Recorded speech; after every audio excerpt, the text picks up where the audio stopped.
او ښځه به څه کوي؟ ښځه به هم د خاوند خیال ساتي ګور دا نه چې ته وایې چې خو دا خو په مونږ باندې حقونه شو نه ښځه به هم خیال ساتي د خاوند. نبی کریم صلی الله علیه وسلم فرمایي که یو خاوند ښځې ته وایي چې د دې غر نه تیږې وړه هغې غر له او د هغې غر نه تیږه راوړه دې غر له دا به وړي خپل وس به کوي او که دی یو نړل نو خدای به دې تپوس کوي چې د خاوند خبره دې ولې ونه منله.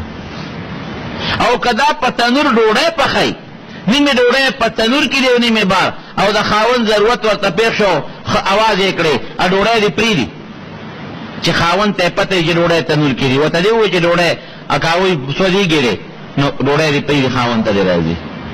او حدیث پاک کې راځي وایي کومه ښځه چې په خاوند په دعا کې یاد نه کړي هغې خپله دوا نه قبلېږي. دا چې دعا ځان ته کوي خاوند به خامخا یادوي چې خدای ولې ډوډۍ خاوند وله ورکوي جامه وله خاوند راوړي کور د خاوند دی دا په دا اوړي کې په دا انور کې ګوټ خو هغه غریب کوي او دی د ډوډۍ راوړي دا پنډیت او کراچۍ پورې دا تجارتونه او سفر خو خاوند کوي او ښځې له را پیدا کول کوي. نو کومه ښځه چې ځان ته دعا کوي او په دعا کې خاوند یاد نه که دعا یې نه قبلېږي. او یو ښځه چې راشي او خاوند ورته غږ نه کړی او دا وله چاپیو کې چاپي په خپو وله زور وکړي یا په لاسو وله زور وکړي خاوند ورته نه ویلي چې خاوند ورته وایي خو راځي به نه خاوند غږ نه دی کړی ستړی ستومانه د ډیوټۍ نه راغی د زمیندارۍ نه راغی او دا ښځه ورته وایي ودرېږه لږ زور دله کوم چې دمه دې کم الله به په دا لږ زور دې ښځې له دومره ثواب ورکړي لکه 7 تولې سره در کې خیرات کړي 7 تولې سره در دې پلار هم نشي خیرات کولی په ټول عمر کې. نو که دروازې ولا څونه زیات دا خدمت کوي نو زیات اجر ولا رب العالمین ورکوي. نبی کریم صلی الله علیه وسلم فرمایي المرأة اذا صلت خمسها کما ښځه چې پنځه مونځه کوي وصامت شهرها او د رمضان د میاشتې روجې نیسي د رمضان د میاشتې روجې ونیسي واطاعت بعلها د خپل خاوند خیال ساتي تابعداري کوي واحسنت فرجها او د خپل عورت او د اندامونو حفاظت کوي. څو صفته شو؟ څلور منځ روجا د خاوند تابعداري او د خپل اندامونو خیال ساتل حفاظت کول. فلتدخل من ای ابواب الجنه شاءت دا ښځه چې د جنت په کومه دروازه داخلېدل غواړي داخلېږي به دا د خاوند حق دی په ښځه دې که دا د ښځې حق یو په سړي دام دی چې په هفته کې یو ځل بیا پلار کره پرېږدي هفته کې به د مور او پلار ملاقات له دا خامخا ځي پرېږدی به او که دې پرې نه ښوده نو ټیک ده ستا قیدي ده د قیامت پر ورځ به درنه الله بیا تپوس کوي. که ښځې د خاوند د حق خیال ونه ساته او خاوند د ښځې قیامت پر ورځ به الله د دواړو نه بیا تپوس کوي. حضرت ابراهیم علیه السلام بیبي د حضرت ساره د عراق د بابل په ښار کې یو دی دی یو یې ورواره د لوط علیه السلام یو یې د تره لور د ساره رضی الله تعالی علیه السلام حضرت ساره علیه السلام تره لور ده او په دې کې وتړله څنګه ابراهیم علیه السلام د بابل او د عراق نه هجرت وکړ نمرود په مخه کړل نو دا بیبي مو سره راغله او دا ورواره مو سره راغی دا قرباني ده که نه که بله ښځه ووایي چې دا ته په وطنونو ګرځه نو زه ولې مور او پلار پرېږدم نه د الله دپاره تم هجرت کې زم در سره کوم په لاره را روان دي. اوس ګوره د خاوند تابعداره ښځه خاوند د هجرت کې ښځه مور سره هجرت کوي الله ولا اوس نعمتونو ته ګوره په لاره راغی په مصر کې د مصر بادشاه ډېر حرامي پلید سړی و هغه کارندګان دا پولیس والا خواره کړي په دې لارو وایي کومه جینۍ چې په دې لاره ځي هماله راولئ او که خاوند چا سره او خاوند وله وجنې او کرور وسره یا بل څوک نو خیر دی هغه مو وجنې. ابراهیم علیه السلام ورسره خپله بیبي د حضرت ساره پته ورته نه لګېده او بیبي یې ډېره خوبصورته خشتم ده بادشاه ته چاله وې دیم خبر شو خو لاره په کومه لار رالو دا مو څه غلطي وکړه بیبي ته وایي دا بادشاه حرامي دی دی به دې غواړي خو دا چل دی تپوس به نه کوي نو که ما نه تپوس وکړه زه به مې ورته یم چې دا زما خور ده او که تا نه یم تپوس وکړه ته مو وایه چې دا زما رور دی ځکه په مخ د ځمکه نن موته مسلمانان وي نو مسلمان د مسلمان ښځې رور خوري که نه ښځه خاوند چې دی دا ښځه خاوند هم دی خو دیني رور خورم دی د آدم علیه السلام اولاد دی. خیره کارندګانو دا جینۍ ونیوله او بادشاه ته یې بوتله چې بویه تله وایي چې دا دې څه دی وایي دا مې رور دی نو وایي تا سره وایي خور مې د مرګ نه خو بچ چې د خپل کوټې ته خاص کوټې ته دن نکړه. الله هلته څه کوي؟ هلته کې پروردګار پرده لرې کړه ابراهیم علیه السلام ته منظر ټول ښکاري. لکه ته چې په دا ټي وي کې په دا کیمرو کې امریکایي نه او برطانیایي نه، دقسې الله ورته پرده لرې کړه، منظر ورته الله ښه چې ولې د دله کې څه شک را نه شي. که ښځه ورته ومو چې ما سره چا څه ګناه نه ده کړې، بیا به د ابراهیم علیه السلام مړه کې هغه خامخا هغه د زړه هغه تردد به وي چې هر څه په خپلو سترګو وویني. بادشاه چې څنګه لاس دت دې ته ور مخکې کو، بادشاه را پرېوته او داسې پرېوته چې د خپې او د زنې د ځمکې سره ولګېدل. وایي جینۍ ما ته د جوړ خیر یې وکړئ، هله ما ته دعا وکړه، لاسم شل شو خپې هم شلې شوې، پالجو ما ته دعا وکړه بیا به دا ګناه نه کوم. هغې بادشاه دې دعا وکړه بیا جوړ شو. چې بیا جوړ شو او بیا کله اراده وکړله دا غلط حرکت، نو بیا هم دقسې لاس او خپو باندې شل شو.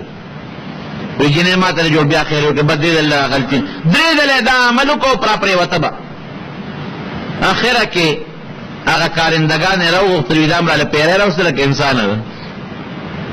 وی ته څوک یې؟ وی زه خو دا بابل د عراق د علاقې نه راغلی یم. دا سړی دی سړی، دا مې خاوند دی، رښتیا درته اوس ووایم. دا څوک دی؟ دا جی ابراهیم یې نوم دی او دا پیغمبر دی او دا د نمرود سره مقابله دې وکړه او هغه مقابله دې وګټله، هغه اور ته وغورځه، اور پې ګلې ګلزار شو. د کم نسب سره هغه زمانه کې خو مخلوق دومره ډېر نو لکه اوس چې څومره دی، د کم قوم سره تعلق لري فلان کې. دا بادشاه د ابراهیم علیه السلام په نسب کې قومیت کې بره یو ځای و. ابراهیم علیه السلام یې راوغوښته، حضرت ساره وله ورله، وی الله خو هغه بادشاه ذلیله کړ. وی ښځې ما هر څه په خپلو سترګو ولیدل، ما ته الله خو زما له کې سودا نشته، ډېر مضبوط دعوت یې وله وکړم، معافیت یې غوښتله او بادشاه خپله لور حضرت هاجره ورته وبخله، وی ها دا زما لور تا ته وقف، دا به د دې سارې خدمت کوي، دا مې د دې خدمت له درکړه. لور ورته میلاو شو، د بادشاه لور. څه کوئ؟ موږ شام ته لاړل. شام ته چې لاړل پروردګار الله پاک هغه وکړل چې هغه مشرې بیبي له بچي ورنه کړه او د کشرې له زوی ورکړه. بیبي هاجرې له بچي ورکړه اسماعیل علیه السلام. نو خامخا د بنو یو بل سره جګړه یي، دې نه څوک نه خلاصېږي، سړی به ګزاره کوي. او بیا چې د یوې بنې اولاد یو د بلې ني او بیا د یوې زوی یو د بلې ني، نو لازما څه نه څه پړه کې هغه فطرتن هغه خفګان وي. بیبي سارې او د بیبي هاجرې یو بل سره روانې پیدا شوې او ساره بیبي بیا په دې خفه وه چې زما بچي نشته او د دې بچي نشته دی، نو قسم یې ورته وخوړ ابراهیم علیه السلام په مخ کې چې یا به د سره زه اوسېږم او یا به ده اوسېږي، زه به یا ما پرېږده او یا دا لرکه. د ابراهیم علیه السلام غریب غټ امتحان دی اوس چې خدای اوس دې سره څه وکړم. امې مشره بیبي د هغه هم نشم خفه کولی، ولې مور او پلار چې څنګه ما پرېښودل دې هم پرېښودل او د عراق نه تر شامه پورې د میاشتو مزل په دې پیاده وخپو چې څنګه ما وکړ نو دې هم را سره وکړ.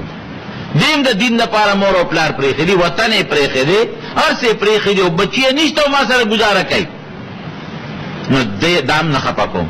او بیبي هاجره د بادشاه لور ده او هغې کم څه ګناه غلطي نشته، نو دا هم نشم خفه کولی، به څه کوم؟ الله ته یې رجوع کړه، یا الله ته راله فیصله وکړه. وی ښځه ما فیصله خو لږه سخته به وي نو، وی نه الله ته فیصله وکړه، وی دا کشره بیبي او دا ماشوم واله او زه درته لاره ښیم دی په مخه که بوځه. بیبي هاجره او اسماعیل علیه السلام یې دواړه راواغېشتل، یو مشکې لږې اوبه او لږې خوراک دی ورسره کړل او را روان شو. کوم خوا ځم زه پیاده؟ د شام نه را روان کړل مکې مکرمې ته چې کوم ځای موجوده مکه مکرمه ده هلته یې راوستل.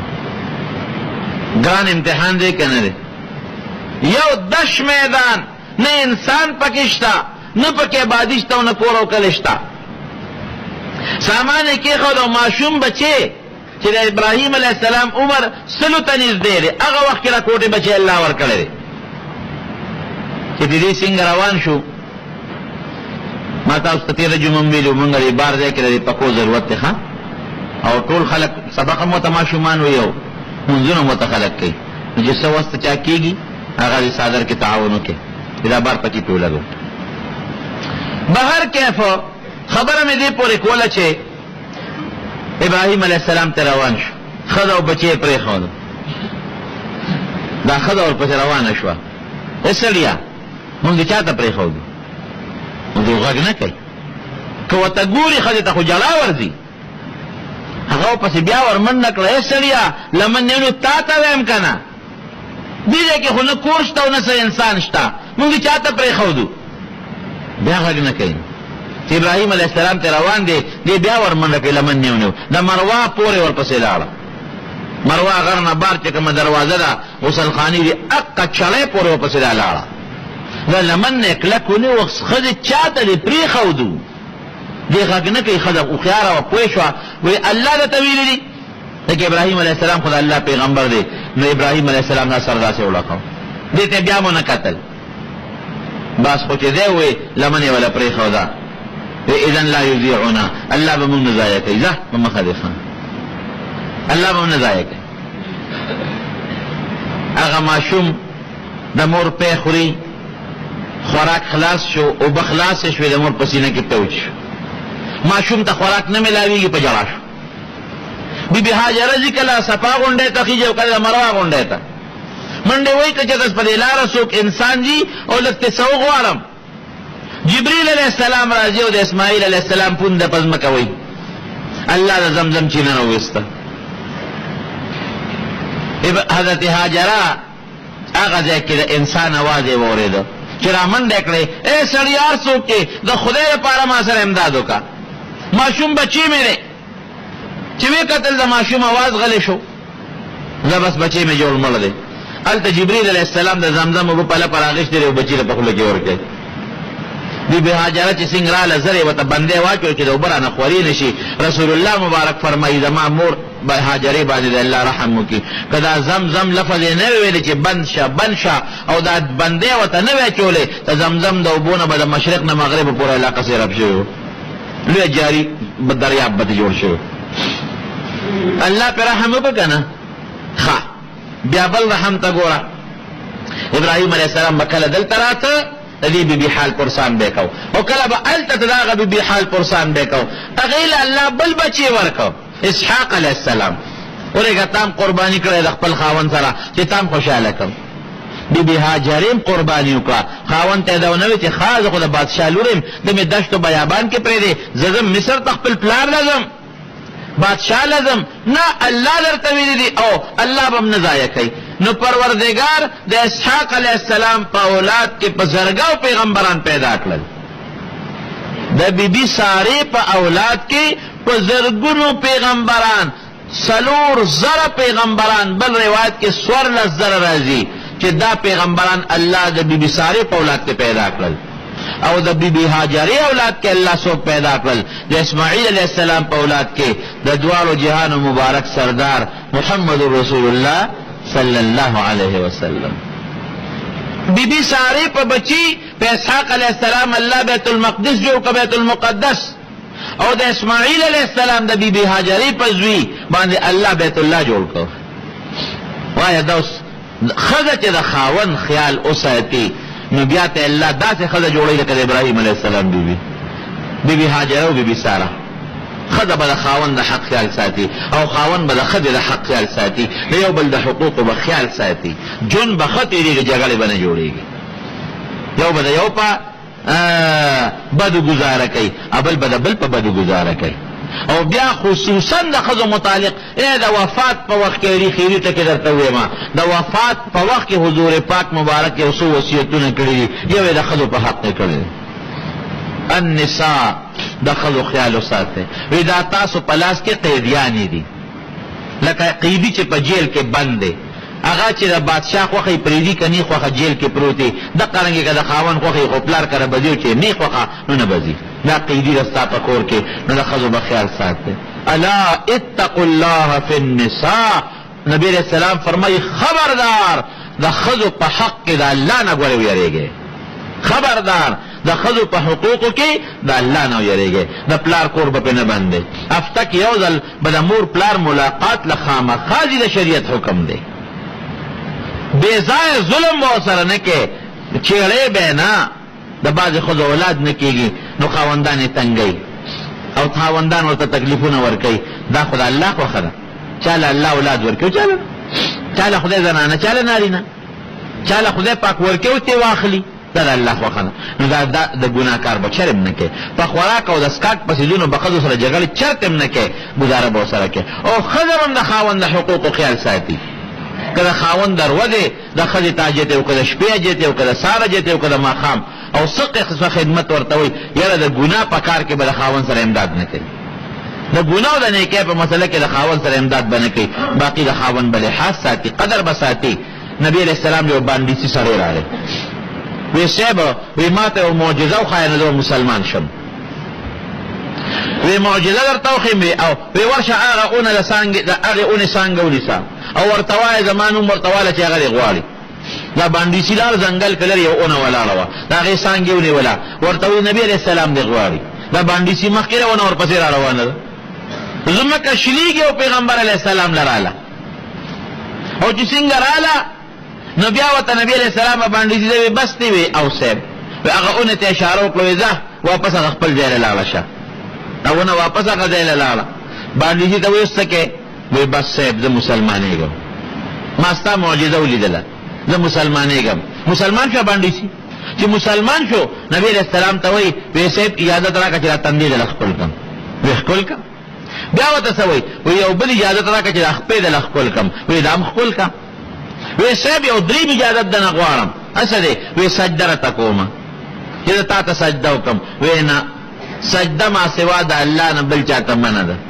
او که د الله نه ما سوا بل چاته سجده جایز وي نو ما به ښځو ته حکم کړی چې خپلو خاوندانو ته سجدې وکړي د دې نه حق معلوم کړه که د الله نه ما سوا بل چاته سجده جایز وي ښځو ته به مې ویلو چې خپلو خاوندانو ته سجده وکړي خو سجده ما سوا د الله نه بل چاته جایز نه نو ښځه به د خاوند خیال ساتي عزت به کوي قدر به کوي د مال د کور دننه د مال خیال به ساتي غلا به ترې نه کوي تعویذونو پسې به د خاوند د کور پیسې نه ځغلي ښه پټې او تور چیرې او تورې دغه به نه دا قصې پیسې به نه کوي د ښځو د مال به خیال ساتي د خپل وجود به خیال ساتي پرده کې به اوسېږي او خاوند به د ښځې خیال ساتي ډوډۍ به وله پیدا کوي جامه به راوړي د کور انتظام به کوي بچوله به وله رزق راوړي او سیبه د ظلم به ورسره نه کوي زیاتې به ورسره نه کوي او که د یو بل نه زیاتې کمې وشي ګزاره به یو بل سره کوي جنګ جګړې ته به نوبت نه رسوي دا د ښځې د خاوند یو بل سره حقونه دي دوکه چې الله پاک موږ د شریعت د احکامو تابعدار او پابند جوړ کړي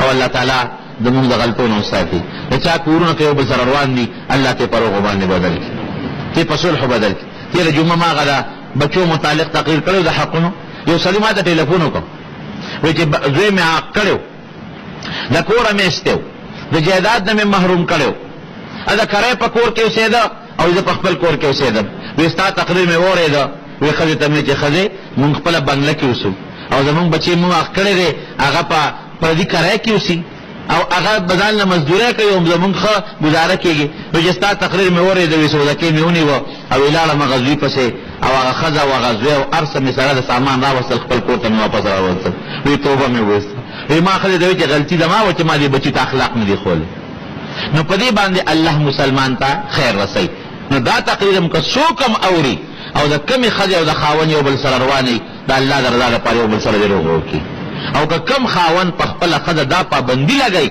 چې پلار کره نه مې پرېږده ظلمونه پرې کوه توبه دې وباسي او که کمه ښځه د خاوند سره بدسلوکي کوي او ضرر ورته رسوي او د خاوند قدر عزت نه کوي هلې هم توبه وباسي پروردګاره مونږ د ګناهونو نه خلاص کړي او خدای زمونږ کورونه آباد کړي بعضې ملګري بیماران دي زمونږ یو لوی عالم دی تداجی مولوي صاحب شیخ الحدیث مولانا حمدالله جان صاحب هم بیمار دی زمونږ مولانا احمد صاحب شیخ الحدیث صاحب هم بیمار دی دا ډېر لوی عالمان دي دواړه مولانا محمد احمد صاحب دامت برکاتهم مولانا حمدالله جان صاحب دامت برکاتهم دا شیخ الحدیثان دي لوی عالمان دي مریضان دي دعا ورته وکړئ چې الله تعالی دواړو له شفا ورکړي زمونږ د جمع بعضې مرګري دا اولخان لالا غریب بیمار دی او زمونږ جانګیر ورور هم په خوب ده دې دعا وکړئ چې الله تعالی له شفا ورکړي بیانو محترم اوریدونکو د شیخ الحدیث مولانا محمد ادریس صاحب په دې 345 نمبر کیسټ کې تاسو د ښځې خاوند حقوق واورېدل دا به تاسو ته پېښور ښار کې بیرون کچرې ګیټ اشرف روډ سرې فقیر خان ناصر خان کیسټ هاوس کې د ناصر خان او حیدر خان سره ملاویږي د دې نه علاوه د شیخ الحدیث مولانا محمد ادریس صاحب د هرې جمعې تقریر به هم تاسو ته د دې دکان نه ترلاسه کیدی شي. ټلیفون نمبر دی 255 29 12